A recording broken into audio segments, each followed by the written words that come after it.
He was not a Rav just in the corner of La Brea. He, what I call, is a Stadt attitude. He had a city attitude.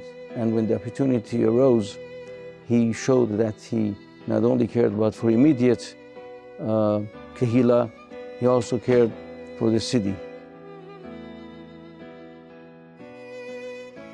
But there has to be some rabbinical committee with Malbatim making sure that all the recommendations of the OU are fulfilled, and then there has to be another visit to make sure that everything is in place.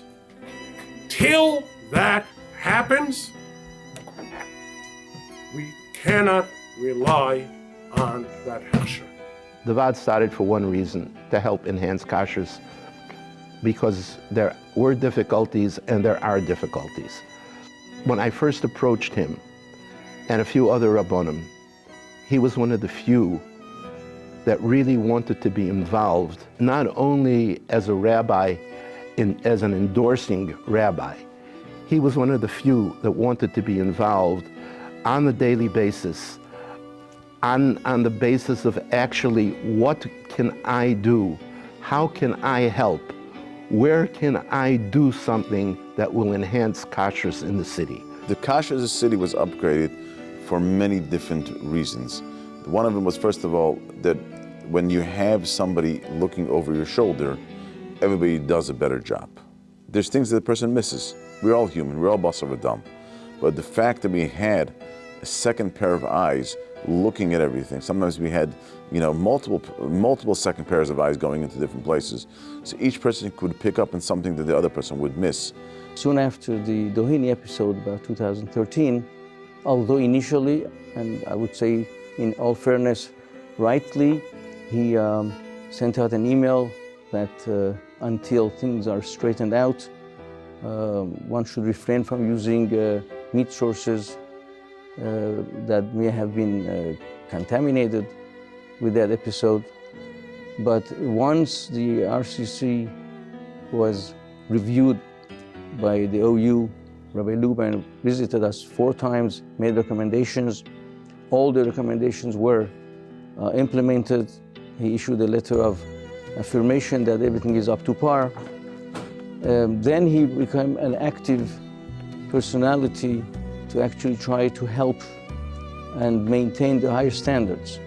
The VAD came to Schwartz Bakery's factory and installed a glow plug, which was put into our ovens, which essentially does not allow the temperature to go below, I believe it's 135 degrees, which always maintains the ovens at a baking temperature, which allows for the bread or the cookies or any bakery item being baked to always be classified as Pat Yisrael. When the owner did not want to let us in, when we said to him that I'm here for Rabbi Raichik, it was unbelievable how everything changed and the perception changed. His main goal was the kashrus should be raised for everybody in the city to a much higher level. A few things that he just didn't realize that we brought to their attention. The owner of this facility said to me and to Rabbi Raichik when we were there, he said, "Thank you so much for coming. Please, here's the keys to my place. Come in anytime you want. Now, Baruch Hashem, I can sleep at night and know that I am not being machshel anyone in any of theirs." He felt if Schwartz Bakery were to adopt certain increase in standards that others would follow, and I took it to heart. I think if Rabbi Raichik was alive today, I think he would be proud. Whatever he did was purely because of the interest in Kashrus. He had no allegiance to any organizations. He had no particular relationship with any organizations. Once he saw that the RCC was willing to upgrade the standards, and when we at the RCC saw his Ehrlichkeit, his being real and very serious person, we embraced him 100%. This particular midah that Reb Shimon Zechariah Levracha had of just worrying about Kvod Shemayim, with no agenda, with nothing else mattering, nothing else have any importance. And no matter what and no matter whom it displeased, he just went for the truth and just not care about any political aspects, not care about anything else except for Kvod Shemayim. Once we didn't have that and we were not able to have anyone that will step up to the plate to do what he did, it just is a matter of I don't know if the word is attrition or whatever, but it just basically, the Vad fell apart. The reality is that the kashrus we have today in LA post Doheny, which is phenomenally better than what was before Doheny, was only because of what Raichik was able to put in, working together with other Rabbanim from other shuls and to get other people involved. And he helped. Without him, I don't know where kashrus would be in LA today. Certain things my father said, and even halachically, it's not a problem, but in having higher kashrus standards, he said a chassid, should have higher kashrus standards. He gave a couple things that people should do. Number one is to only eat in establishments that has a frum Yiddish owner, a Yiddish frum owner.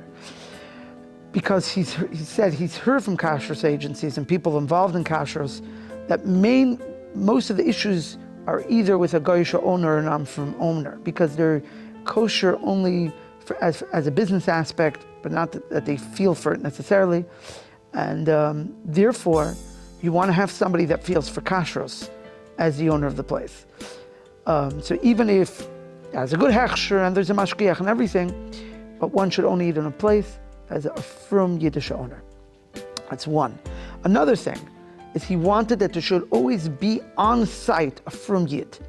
Fires do go out under a stove or in an oven. It doesn't burn constantly. There's not no eish tamid tukat. Right?